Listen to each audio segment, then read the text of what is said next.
You can fact check all you want to. Fact check this. Big tech does not control everything. Fact check that one.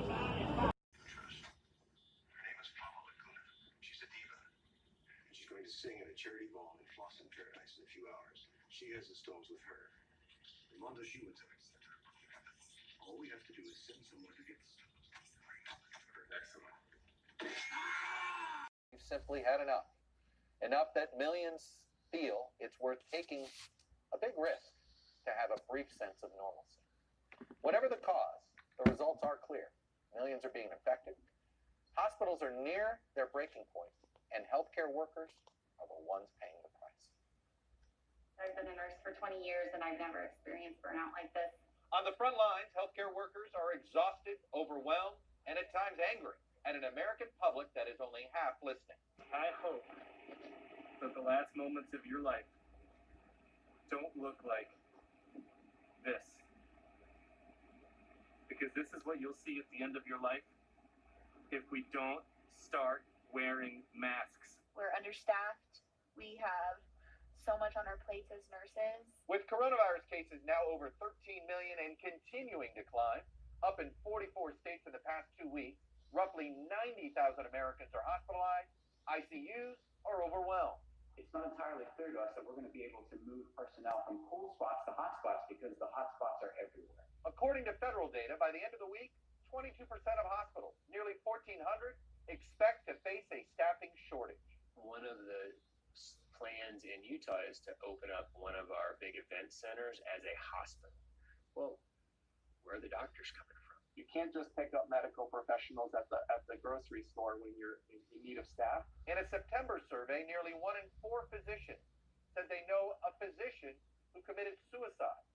58% expressed feelings of burnout.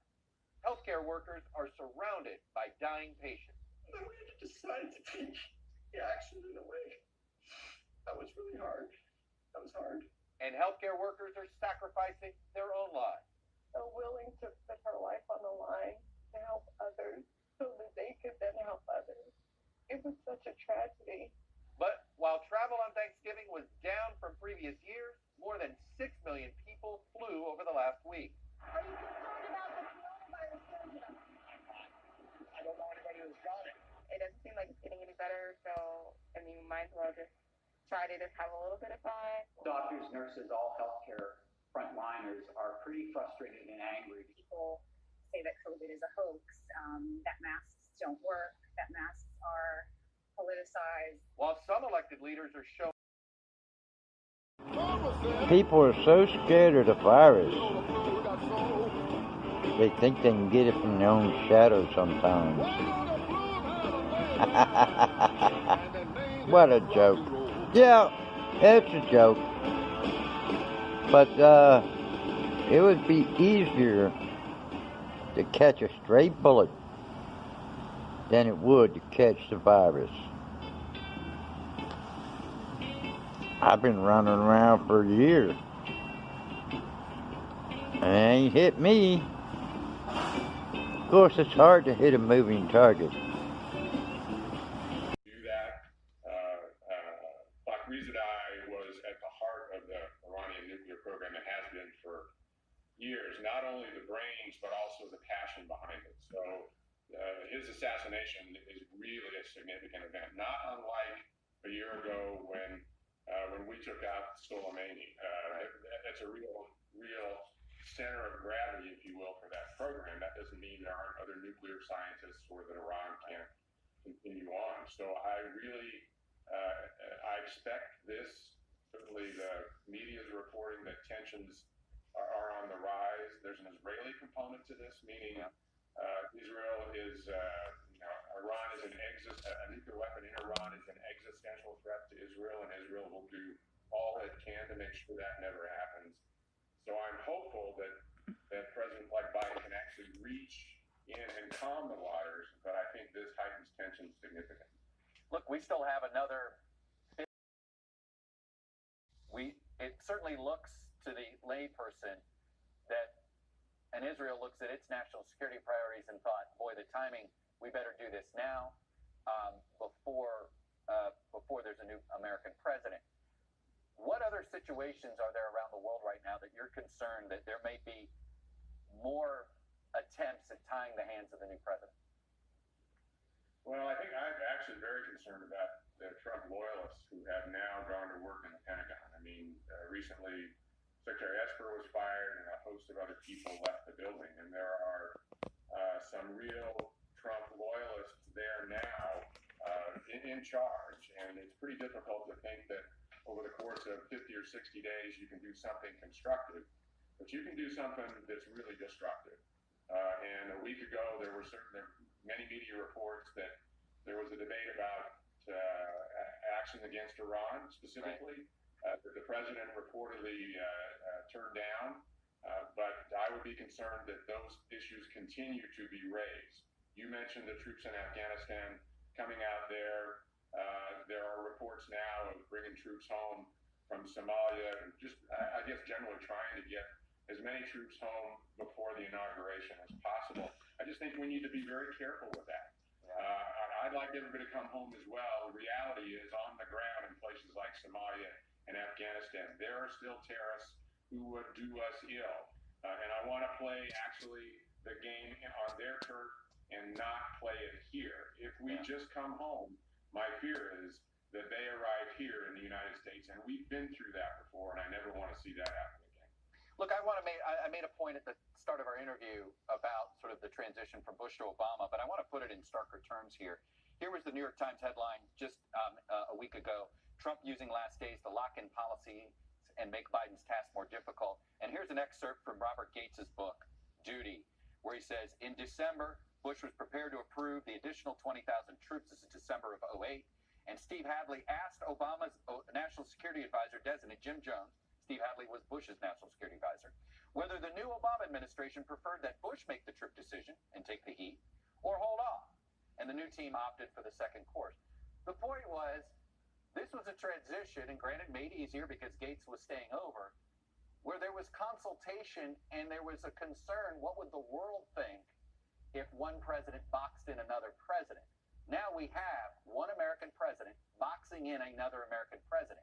What message does that send to the world, Admiral Mullen?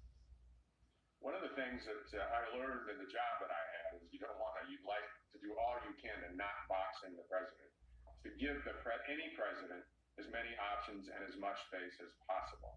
So this is obviously the opposite case right now. And in fact, I thought President Bush set the tone for the issue you mentioned, but also a handful of other issues that I saw, that these were decisions that were going to be impactful on the next president, and it was his decision and who's in the building, and confident that he's actually sending the right message. And he said it recently at an event locally in Washington, where the United States military, men and women, support and defend the Constitution. We do not support and defend an individual or an individual office. And I think that's the message. Milley's been very strong on that, and that's the right message to them. Admiral Mike Mullen, the former chair of the Joint Chiefs, retired Admiral, of course. Thanks for coming on and sharing your perspective, sir. I always appreciate it. Certainly I will, and you know that. But I think that there will be a lot of things happening between now and the 20th of January. Kay Henderson, you're the one not stuck on the with the rest of us coastal elites, and I guess Michael Eric Dyson gets to be no longer as a coastal elite when he heads over to Vanderbilt from Georgetown. So, as our middle, literally in the geographic middle of this country, what do Americans hear when they've been hearing the president complain about this election? Well, not everyone is hearing that, number one. Number two, in terms of a concession, in the state of Iowa, Jim Ross Lightfoot has still not conceded the 1998 election to Tom Vilsack. Tom Vilsack still went on to serve 2 terms as governor and both terms as President Obama's U.S. Ag Secretary. So therefore, I think that when historians look at this period, they're likely going to look at the policies that were discussed and debated during this period, and perhaps what Trump may or may not be able to do with Congress in relation to pandemic relief. You know, Casey Hunt, this is not new with this president. He is as of today planning on running for election in 2024 against President-elect Biden. And he's doing things consistent with that. And I think he is going to spend the next 4 years underscoring the big successes of his tenure, including Operation Warp Speed. It was great news what Dr. Fauci said, that most of the frontline people will be vaccinated by the end of December. He's going to emphasize his military rebuild, the Supreme Court. He's going to emphasize conservative realism versus the Chinese Communist Party and the Abraham Accord. So he's just setting up a campaign that's already begun, and I wouldn't be surprised, Chuck, if on or before the inauguration of President Biden, he announces Trump 2024 is formed, and it's off to the races.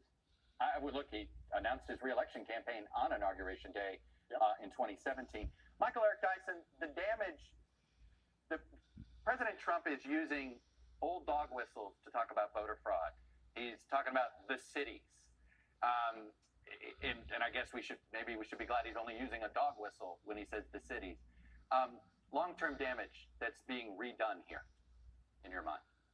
Well, it's pretty unparalleled. A sitting president of the United States of America attacking with such vitriol and viciousness the very process of democracy that landed him the job to begin with. So while he undercuts the prospects of American democracy, he's undercutting his own legitimacy, the very thing about which he has been obsessed over these years. But think about the dog whistle that in some instances has been far louder. Look at, he's attacking Detroit, 79% black. He's attacking Atlanta, 52% black. He's attacking Philadelphia, 42% black. He's attacking Milwaukee, 39% black. So we get what he's doing here. He's trying to have his cake and eat it too, so to speak. He has an uptick in voting among African-American people, about 5%. Among black men, 4% among black women, and yet at the same time he wants to be able to whistle to white supremacists and white nationalists that he is still their guy and that he will continue to send out the notion that somehow this is a fraud. The fraud is related to race. Race is itself illegitimate, and as a result of that, you as a white person have every shrank, his margin of defeat grew, or the county flipped to Biden altogether. So let's look at a few of these counties in a few battleground states. We're going to start in Michigan. On October 27th, President Trump held a rally in Ingham County, home of Lansing. He wound up doing 5 points worse than he did there in 2016. In Oakland County, north of Detroit, he did 6 points worse than in 2016. And in Grand Traverse County, after an election eve rally, he won for a second time, but his margin fell by 9 points. There was a similar pattern in Pennsylvania. President Trump visited Erie, the state's ultimate swing county, on October 20th. In the end, it narrowly flipped to Joe Biden by a single point. Mr. Trump won Lancaster County by 16, but that's 3 points less than his 2016 margin. And Lackawanna County, home to Joe Biden's Scranton, the president lost by more than 8 points, almost 5 points worse than last time. And finally, the swingiest of swing states, Florida, which President Trump carried much more easily this time around. Well, despite Mr. Trump's rally in the Panhandle of Escambia County, his winning margin fell, believe it or not, by 5 points. He lost Tampa's Hillsborough County basically by the same margin he did in 16. But the big exception to this pattern was, that's right, Miami-Dade. The president was there on November 1st, and he, of course, made huge gains, shrinking his loss there by 22 points, guaranteeing a win in that state. Now, to be clear, none of this is provable. Mr. Trump's rallies actually may have helped him even in places where he lost ground. But in a time where public health experts were warning about COVID risks at large gatherings, they may have been more of a liability, particularly locally, than an asset. Anyway, some evidence to back that up. When we come back, Joe Biden hopes to break Washington. My assessment there has been borne out by empirical facts. Empiricism is just a big word, that which can be falsified or verified, but through the census.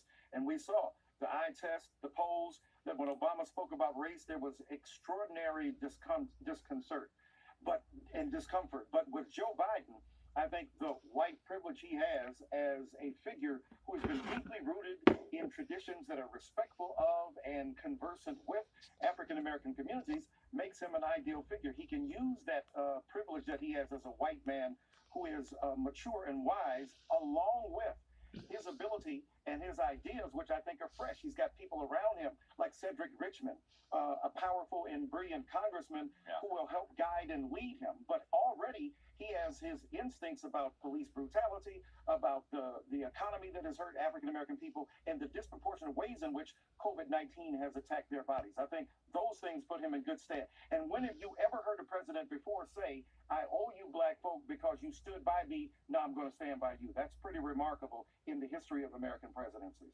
Casey, what do you... You can fact check all you want to. Fact check this. Big tech does not control everything. Fact check that one.